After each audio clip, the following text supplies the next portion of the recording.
We're here at halftime. I'm here with Joan Phalen, special halftime guest. Thank you. Little interruption there. But Joan, I got to be honest with you. You were my second choice for this halftime interview.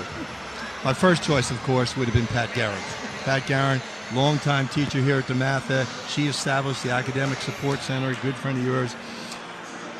What was it like working with Pat? Well, she was an inspiration every single day that I came to work. I met her about 9 years ago when I volunteered in the Academic Support Center, and I think within 24 hours we felt like we had each met kind of a soulmate. We had the same sort of sense of how important work ethic is and how kids develop at very, very different rates, and you can't give up on anyone. That someone that's struggling freshman, sophomore, and junior year might turn it around the second semester of senior year. She taught me that. She taught me the trust in that. Now, I did want to get her on interview, but unfortunately she retired 2 years ago. She's up in New York living the good life, but we did have her back in the fall. We had a nice ceremony. What was that day like? It was amazing. We named the Academic Support Center the Patricia Guerin Academic Support Center because it was entirely her idea and inspiration. And it's quite unique in terms of high schools. Many high schools have what's called a Learning Resource Center that's for a certain number of kids that come up during the day. Our Academic Support Center is much more modeled after a college academic support center, where we know kids need to learn how to manage time. They need to be in a disciplined, structured environment. So all kids can voluntarily come to academic support from 7:15 in the morning until 4:30 in the afternoon. Mm-hmm. Yeah, it's made a difference. And you think about Pat, the year she was here at DeMatha, it'd be impossible to count the number of kids who she's made a difference in their life. We often talk about the kids who are 4.0 and get scholarships here and there, but the kids she has that are at the crossroads, and to turn them into, that stereotype of the apathetic, don't really care student, all of a sudden starting to take some pride in their work, and to see that growth. I know with the classes I teach, I had a lot of interaction with Pat. Now I have a lot of interaction with you and with Mary Catherine Strickland, and just to see them all the time. And we were talking just today about a student who came back who went off to college, and not that he struggled here, but he wasn't an honor roll student, and he came back and he got a 3.2, and he's so proud. And all of a sudden, he's not competing against other DeMatha guys in the classroom. He's a leader in the classroom. He knows how to get things done. He's able to budget their time, which is so important. And I think that makes all the difference in the world. I think I see it. I see it when I watch basketball, because so much of what we try to do in academic support is work on work ethic and work on sustaining work ethic. Mm-hmm. And when I watch the DeMatha kids play basketball tonight, I know they're wonderful shooters, they have wonderful skills, but I watch their work ethic, and you see it in offensive rebounds, you see it in trying to grab the ball, you see it in going on the floor to get the ball, and that's the same thing that we're trying to establish in academic support. They may not enjoy it as much as they do here, but it's the very same kind of tools. Right, and you see it all the time. I think when they come to see you in the support center, there's two phases. The first one is they think it's going to fix everything. They're going to walk in the door, and all of a sudden they're going to be stowed with all this knowledge. The Staples commercial, the easy button. All of a sudden I'm here, and if their parents say you're doing it, I went to academic support. And then all of a sudden they realize that, well, now that I'm here, I actually should be doing something.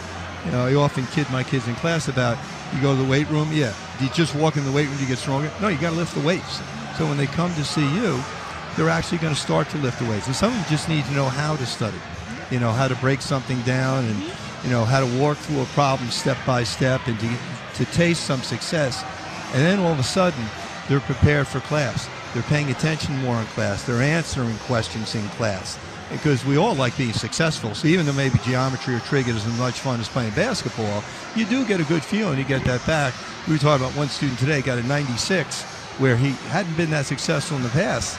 And I was kidding that there's going to be investigation. He was like, no, he knew he earned it. He went through the review and did all that. He not only went through the review, but your class is a particular example of kids that come and think that going through the review once is enough. But the kids that succeed learn that I need to go through Mr. Murphy's review 3 times. And then I walk into the test and everything looks familiar to me.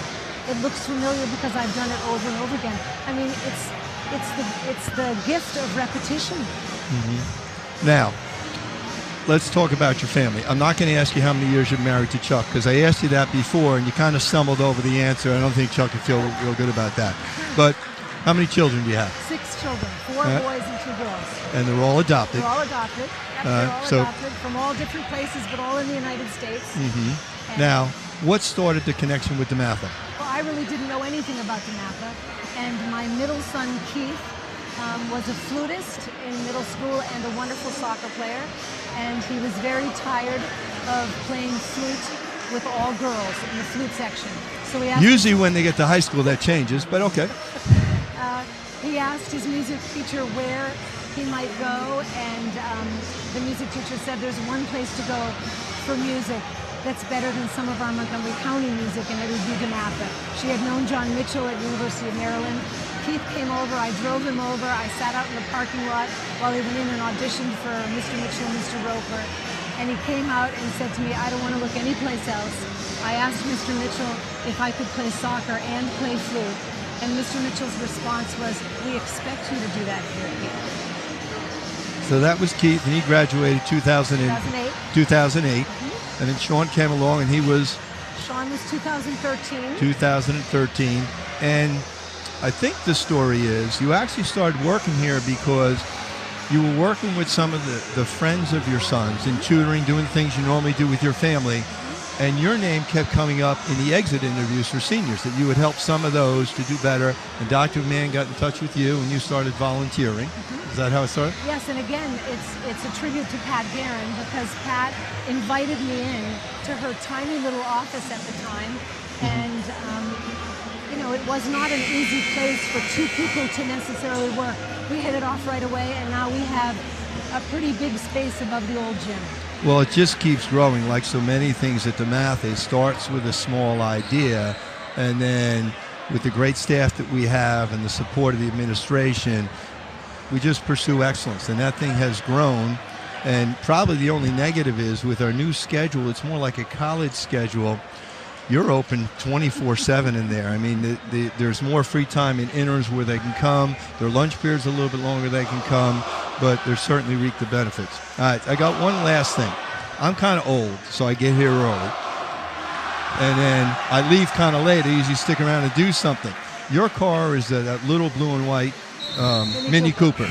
Do you actually drive it? Because I get here in the morning, it's here after night. The rumor is it's just there, like George Costanza did, and you take an Uber home every day. I don't. I actually drive, and part of it is because part of my responsibility is to be available. And when high school boys ask someone to come in at 7 o'clock, I better say yes.